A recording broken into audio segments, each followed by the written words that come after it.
প্রবাসীর বউরা সবচেয়ে বেশি কেন পালায় যায়?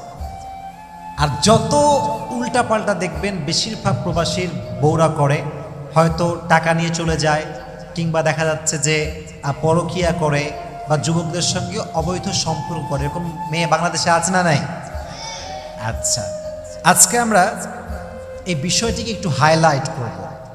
প্রবাসীর বউ কেন পালিয়ে যায়, বা প্রবাসীর বউরা বেশি পরকীয়া কেন করে, এটার বেসিক কিছু রিজন আছে, এবং আমি কিছু ডিপ রিজন বের করেছি, এবং আমি মনে করি এই বিষয়গুলো কথা বলা অনেক জরুরি। কারণ প্রবাসের ভাইদেরকে আমরা ভালোবাসি। প্রবাসের ভাইরা হচ্ছে দে আর দ্য রেমিটেন্স ফাইটার। তারা বাংলাদেশ থেকে বিদেশে গিয়েছে বলে আমাদের বাংলাদেশের অর্থনৈতিক চাকাটা সচ্ছল আছে, আমরা মাথা উঁচু করে দাঁড়াতে পারি। এই যে প্রবাসী ভাইদেরকে মন থেকে ভালোবাসার দরকারটা যুবক ভাইয়ারা আছে না নাই? আমরা ওদেরকে ভালোবাসি। তবে দেখেন, যেই প্রবাসী ভাইদের বউ পালিয়ে যায়, I am really sorry to say, আমাকে বলতে হবে, কিন্তু আমি খুবই দুঃখিত বলার জন্য, এর ভেতরে প্রবাসী ভাইয়ের দোষটা হচ্ছে সবচেয়ে বেশি। একজন প্রবাসীর বউ পালিয়ে যায়, প্রবাসীর এর ভেতরে সবচেয়ে বড় হাত আছে। এখন বলবেন যে ভাই এটা আপনি কেন বলছেন, আপনি কি প্রবাসীর শত্রু নাকি? না না, আমি প্রবাসী ভাইদের শত্রু না। প্রবাসী অনেক ভাই আমাকে অনেক ভালোবাসে, অনেকে মেসেজ দেয়, হোয়াটসঅ্যাপ করে, আমাকে অনেক তারা ভালোবাসে। দেখেন, আমার চোখে আপনার চোখ রাখেন। একজন নারী বিবাহের আগে একরকম থাকে, বিবাহের পরে তার চাল চলন পরিবর্তন হয়ে যায়। মনে রাখবেন, একজন নারী যখন ভার্জিন থাকে তার চরিত্র একরকম হয়, আর একজন নারী যখন তার ভার্জিনিটি হারিয়ে ফেলে তার ব্যবহার, তার ক্যারেক্টার একটু চেঞ্জিং আসে। এটা খুবই স্বাভাবিক, খুবই ন্যাচারাল। এখন একজন প্রবাসী যখন বিদেশে যাচ্ছে, নতুন বউ রেখে যাচ্ছে বিদেশে, তার বউয়ের বয়স কত হবে? 20, 22, 21 অথবা 18 অথবা 19, এরকমই তো নর্মালি হয়ে থাকে। তো যখন প্রবাসী বিদেশে যাচ্ছে, সে কী করছে? তার বউয়ের সঙ্গে আজকাল তো মাশাআল্লাহ ইমো আছে, হোয়াটসঅ্যাপ আছে, স্ন্যাপচ্যাট আছে, কথা বলার অ্যাপসের কোনো অভাব নাই। তো প্রবাসী যুবক যখন বিদেশে যাচ্ছে, সে কী করছে? তার বউয়ের সঙ্গে ভিডিও কলে সে কথা বলছে। যখন সে ভিডিও কলে আসছে মেয়েটা, তাকে সে ফোর্স করছে কিভাবে? লজ্জা পাবেন না, এবং এটা আমাকে বলতে হবে সমস্ত লজ্জা কাটিয়ে, তাছাড়া কোনো উপায় আমার কাছে নেই। প্রবাসীরা দেখা যাচ্ছে বউকে বলছে যে তুমি তোমার কাপড় খোলো, ড্রেস খোলো, ওইটা দেখাও, এইটা দেখাও, প্রাইভেট বাড়ি শো করো।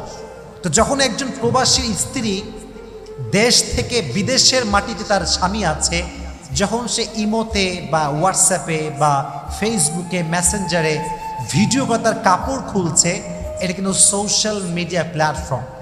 একটা হচ্ছে চার দেয়াল, আর একটা হচ্ছে প্ল্যাটফর্ম, সোশ্যাল মিডিয়া প্ল্যাটফর্ম।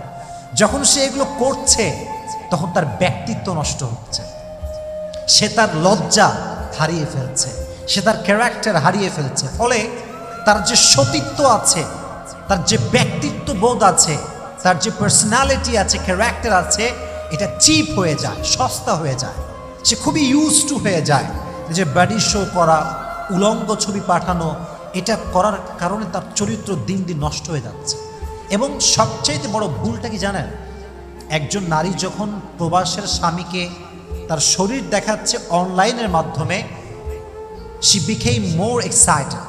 সে যত দেখাচ্ছে তত বেশি উত্তেজিত হচ্ছে। কিন্তু তার স্বামী কি দেশে আছে না বিদেশে আছে? ভাই বলো না, দেশে আছে না বিদেশে আছে? তো যখন সে দেখতে পাচ্ছে না স্বামীকে তার কাছে, তখন তার সমস্যা হচ্ছে, সে উত্তেজিত হচ্ছে, বাট স্বামীকে পাচ্ছে না। তখনই মেয়েটা পরকীয়ায় জড়িয়ে পড়ছে, তখনই মেয়েটা পরপুরুষে আসক্ত হচ্ছে। আবার দেখবেন প্রিয় ভাইরা, অনেক প্রবাসী আছে যারা টাকা পাঠায় মায়ের অ্যাকাউন্টে নয়, বাবার অ্যাকাউন্টে নয়, সোজা বউয়ের অ্যাকাউন্টে টাকা পাঠায়। তো একজন মেয়ে যখন স্বাবলম্বী নয়, বাট তার অ্যাকাউন্টে লাখ লাখ টাকা মাসে আসছে, আবার সে আর এক পুরুষের সঙ্গে পরকীয়ায় জড়িত, তবে তার পালিয়ে যাওয়ার আশঙ্কাটা কম না বেশি? অনেক বেশি। এই জন্য প্রবাসী ভাইদেরকে আমি আপনার I am really your well উইশার, আমি আপনার কল্যাণকামী। কোনো প্রয়োজন নেই, আপনি আপনার বউকে ভালোবাসেন, মহব্বত করেন, এভরিথিং ইজ ওকে, কথা বলেন, তাকে আপনি মিস করছেন তাও বলেন, বাট দয়া করে মেহেরবানি করে আপনি ফেসবুকে, হোয়াটসঅ্যাপে, মেসেঞ্জারে তার কোনো নোটস চাবেন না, তার কোনো বাজে ছবি চাবেন না, এতে করে তার ব্যক্তিত্ব নষ্ট হয়। আল্লাহ আমার প্রবাসের ভাইদেরকে এই কথাটা বোঝার তৌফিক দান করুক, সকলেই মন খুলে পড়ে না আমিন। আর একটা ভুল প্রবাসের ভাইরা করে, থাকে প্রবাসে, স্ত্রীকে অনেক দামি ফোন কিনে দেয়, মাশাআল্লাহ বউ চালাচ্ছে ফেসবুক, ইমো, হোয়াটসঅ্যাপ, টিকটক।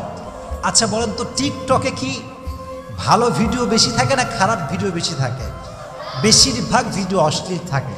তো নারী সবসময় বাজে ভিডিও দেখছে, মেসেঞ্জারে পরপুরুষের সঙ্গে কথা বলছে। এজন্য আমার প্রবাসের ভাইয়েরা দয়া করে মেহেরবানি করে আপনার বউকে এই শিক্ষা দিবেন যে আমি যেহেতু তোর কাছে নেই, তোর কাছে ফেসবুক থাকবে না, তোর কাছে মেসেঞ্জার থাকবে না, জাস্ট একটা পার্সোনাল এরিয়া থাকবে যেখানে আমার সঙ্গে তুই কথা বলবি, আর কেউ থাকবে না।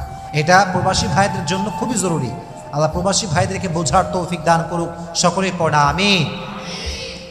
কিছু কিছু জিনিস মানুষের চরিত্র নষ্ট করে, একদম নষ্ট করে দেয়। তিনটা জিনিস মানুষের চরিত্র নষ্ট করে, বলেন কয়টা জিনিস? আরো যদি কয়টা? এক, মানুষের যৌন চাহিদা মানুষের চরিত্র নষ্ট করে দেয়। দুই, মানুষের অভাব মানুষের চরিত্র নষ্ট করে দেয়। দেখবেন অভাবে মানুষ চোর হয়, অভাবে মানুষ ডাকাত হয়, অভাবে মানুষ চুরি করে বেড়ায়, অভাবে মানুষ একে অপরের টাকা মেরে খায়। অভাব মানুষের চরিত্র নষ্ট করে। আর তিন, একাকিত্ব থাকা, সব সময় একা থাকা, এটা মানুষের মাইন্ডসেট নষ্ট করে, পাশাপাশি মানুষের ব্যক্তিত্ব নষ্ট করে। একটা লং পিরিয়ড পার করার পরে মানুষের চরিত্রও নষ্ট করে। এজন্য যতদিন আমরা বেঁচে আছি, যদি কাউকে পছন্দ হয় হালালভাবে, আর একা থাকবো না। রাজি আছেন তো ইনশাআল্লাহ? জোরে বলেন ইনশাআল্লাহ। আল্লাহ আমাদের চরিত্র হেফাজত করার তৌফিক দান করুন, সকলেই পড়া আমিন। আল্লাহ প্রবাসী ভাইদেরকে তাদের যেই ইসলামিক বিধিবিধান মানতে হবে, স্ত্রীকে টেক কেয়ার করার জন্য যে রুলস মানতে হবে, আল্লাহ প্রবাসী ভাইদেরকে সেই রুলস অ্যান্ড রেগুলেশনস মানার তৌফিক দান করুন, সকলেই পড়া আমিন।